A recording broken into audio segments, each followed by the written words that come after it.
اللہ حضرت جی بہت زیادہ حدیث موجود ہیں، جب بندہ سب دیکھے گا، بندہ کہے گا اللہ کی بارگاہ میں یا اللہ ایک موقع دے، یا اللہ ایک جان دے، میں ساری نمازیں پڑھوں گا،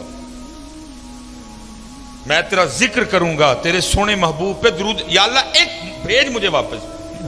اب تو سب کچھ دیکھ چکے ہیں، بلکہ حضرت یہاں تک بھی حدیث پاک ملتی ہے کہ سارے جو مسلمان ہیں اور جو مسلمان ہی مریں گے وہ ہمیشہ جہنم میں نہیں رہیں گے، اپنی اپنی سزا بھگت کے وہ جنت میں، لکھا جی صرف 2 رہ جائیں گے مسلمان، حدیث پاک کا مفہوم ہے۔ اللہ پاک فرمائیں گے کوئی وجہ دیکھو، بناؤ کوئی وجہ، ان کو بھی جنت میں بھیجو، فرشتے نامہ اعمال چیک کریں گے، وہ لکھا ہے جی ان کے نامہ اعمال میں کوئی وجہ ہی نہیں ہوگی، کوئی فرشتے عرض کریں گے یا اللہ سارا رجسٹر دیکھا ہے، کوئی وجہ نہیں ملی، کبھی انہوں نے کسی بھوکے کو کھانا نہیں کھلایا، کبھی کسی پیاسے کو پانی نہیں پلایا، کبھی کسی یتیم غریب فقیر کچھ ایسا ہے ہی نہیں نامہ اعمال میں۔ اللہ فرمائیں گے دونوں کو لے کے آؤ، لکھا ہے جی اللہ معاف فرمائے جو جسم ہے وہ جہنم کی آگ کی وجہ سے جل کے کوئلہ ہو چکے ہیں، اللہ پاک نگاہ رحمت فرمائیں گے، جسم پھر سرسبز و شاداب ہو جائیں گے۔ جب وہ دونوں بندے اللہ کی بارگاہ میں آئیں گے نا تو اللہ پھر دونوں کو حکم دیں گے کہ جہنم میں واپس چھلانگ لگاؤ، لکھا جی ایک تو نہ آؤ دیکھے گا نہ تاؤ دیکھے گا، وہ واپس جہنم میں چھلانگ، دوسرا کیا کرے گا، وہ تھوڑا سا چلے گا اور پھر رک کے نہ واپس دیکھے گا، پھر چلے گا پھر رک کے واپس جہنم میں چھلانگ نہیں لگائے گا۔ اللہ پاک فرمائیں گے کہ یہ جس نے جہنم میں چھلانگ لگائی اس کو بھی لے کے آؤ، جس نے یہ نہیں نہ لگائی اس کو بھی لے کے آؤ۔ وہ جس نے لگائی ہوگی ظاہر ہے جسم پھر جل چکا ہوگا، اللہ پھر نگاہ رحمت فرمائیں گے، اللہ پوچھیں گے وہ بندیا تجھے پتا تھا جہنم بڑی تکلیف دینے والی جگہ ہے تو پھر چھلانگ لگا دی؟ عرض کرے گا رب کریم تو نے مجھے 60 سال 70 سال زندگی دی اور میں کیسا بد نصیب تھا کہ میں نے تیری ایک بات بھی نہیں مانی ہے۔ میں نے کہا بندیا اج پھر موقع ملیا اپنے رب دی گل منن دا، اور پینا سڑنا ہے اوے حج ہی مان جا، پینا سڑنا ہی ہے لیکن آج ہی مان جا، اس لیے رب کریم میں نے پھر چھلانگ لگا دی۔ اللہ فرمائیں گے اچھا چل جا تجھے معاف کیا، چل جا جنت میں۔ دوسرے کو پوچھا جائے گا بندے ساری زندگی بھی بات نہیں مانی آج پھر نہیں مانی؟ بڑی حضرت اس دن بندے کو اس سے زیادہ کوئی حسرت نہیں ہوگی کہ میں نے اپنے رب کی بات کیوں نہیں مانی تھی۔ حضرت بندہ کہے گا یا اللہ ایک جان دے پھر واپس، اب میں پڑھوں گا نماز، میں اٹھوں گا فجر کے لیے، میں تہجد بھی پڑھوں گا، جو تو نے مال دیا ہے میں خرچ کروں گا اس کو لوگوں پہ، لیکن تب کیا کہا؟ اب بندے وقت گزر گئے، تو دیکھ لیا سارا، قبر تو نے دیکھ لی، حشر تو نے دیکھ لیا، جنت تو نے دیکھ لی، جہنم تو نے دیکھ لی، حساب تو نے دیکھ لی، اب تو مزہ تو تب تھا نا بغیر دیکھے مانتا، اب تو سب دیکھ چکا، اب گیا موقع۔ تو اللہ پوچھیں گے ساری زندگی بھی بات نہیں مانی آج پھر نہیں مانی؟ تو بندہ کیا عرض کرے گا رب کریم میری بدبختی کہ میں نے تیری بات نہیں مانی۔ تو اللہ کہیں گے آج کیوں نہیں پھر مانی؟ تو عرض کرے گا رب کریم میں نے ایک دن کسی عالم سے سنا تھا کہ تو نے اپنے عرش کے اوپر لکھوا رکھا ہے کہ ان رحمتی وسیعت غضبی، بے شک میری رحمت میرے غصے پہ غالب ہے۔ تو جب تو نے حکم دیا نا جہنم میں جانے کا تو میں سمجھ گیا کہ اس وقت معاملہ غصے اور غضب والا ہے، اس لیے تھوڑا سا چل کے رخ کے دیکھتا تھا، ہو سکتا ہے دریا رحمت جوش میں آ چکا اور مجھے معافی مل جائے۔ اللہ فرمائیں گے جا تو اس کو بھی جنت میں لے جاؤ۔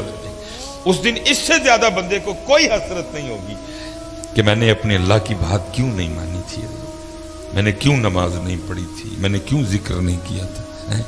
اس لیے حضرت میری سب سے گزارش ہے کہ وقت میاں کر لو حضرت،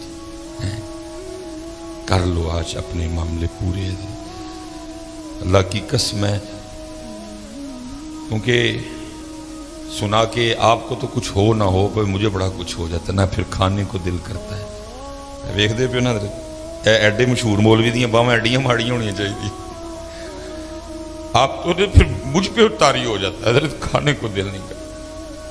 जब कुछ सुना लूं ना फिर खुद पे तारी हो जाता है, ना खाने को दिल करता है ना पीने को। इतना खौफनाक मामला है वो कब्र की तन्हाई।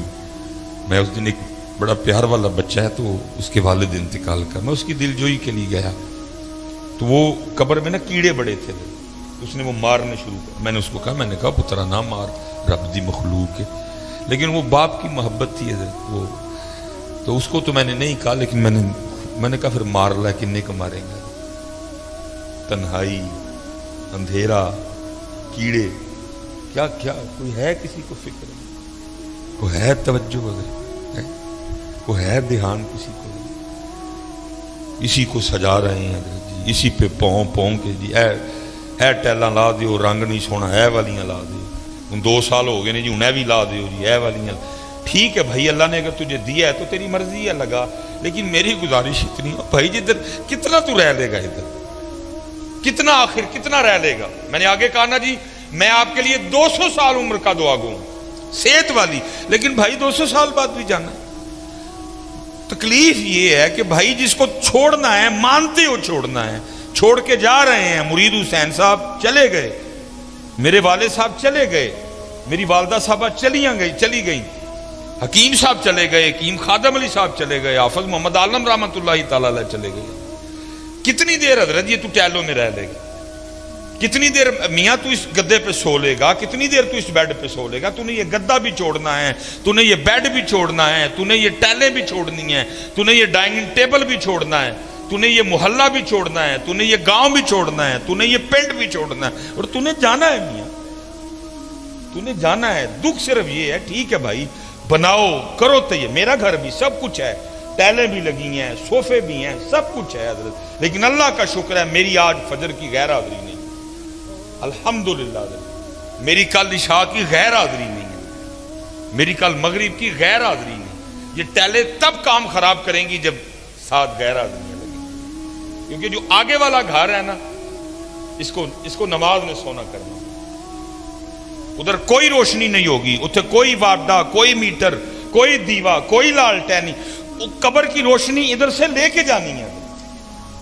उधर कब्र में कोई मोल्टी फोम वालों ने अपनी फ्रेंचाइज नहीं खोली हुई, कब्र के गद्दे इधर से लेके जाने हैं। उधर जी हायर वालों की कोई दुकान नहीं, उधर गरीब वालों की कोई दुकान नहीं, उत्थे दा एसी इथू लेके जाना है, उत्थे से नहीं मिलेगा कुछ भी। इधर जो लेके जाना है इधर से लेके जाना है, आग लेके जानी है तो इधर से लेके जानी है, एसी लेके जाना है तो इधर से लेके जाना है। ये फैसला आज आपके और मेरे हाथ में है कि एसी लेके जाना है कि अग लेके जाना, गद्दे लेके जाने ने के कंडे लेके जाने ने। ये फैसला तेरे और मेरे हाथ में है, ये इख्तियार तुझे दिया है।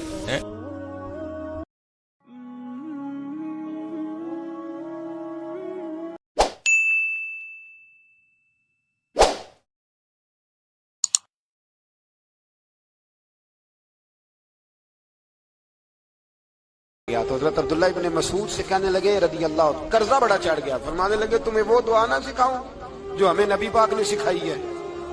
फरमाया अगर तुम्हारे ऊपर पहाड़ के बराबर भी कर्जा होगा तो अल्लाह तुम्हारे कर्जे का बंदोबस्त फरमा देगा। पर मसला यह है दुआएं याद करनी पड़ती हैं और पढ़नी पड़ती हैं। दुआ सिखाई नबी पाक ने, क्या फरमाया? अल्लाहुम्मा मक्फिनी बिहलालिका अन हरामिका व अगनिनी बिफदलिका अम्मन सिवाक। फरमाया ये दुआ मांगा करो, ऐ अल्लाह मुझे किफायत करने वाला रिज़्क अता फरमा और मुझे हराम से बचा, और मुझे अपने फजल के साथ दूसरों से बेनियाज कर दे। यानी इसका सादा तर्जुमा यह है कि अल्लाह बंदों का मोहताज ना कर, मुझे अपना मोहताज। फरमाया ये दुआ पढ़ो, अदाए कर्ज के लिए ये दुआ पढ़ो।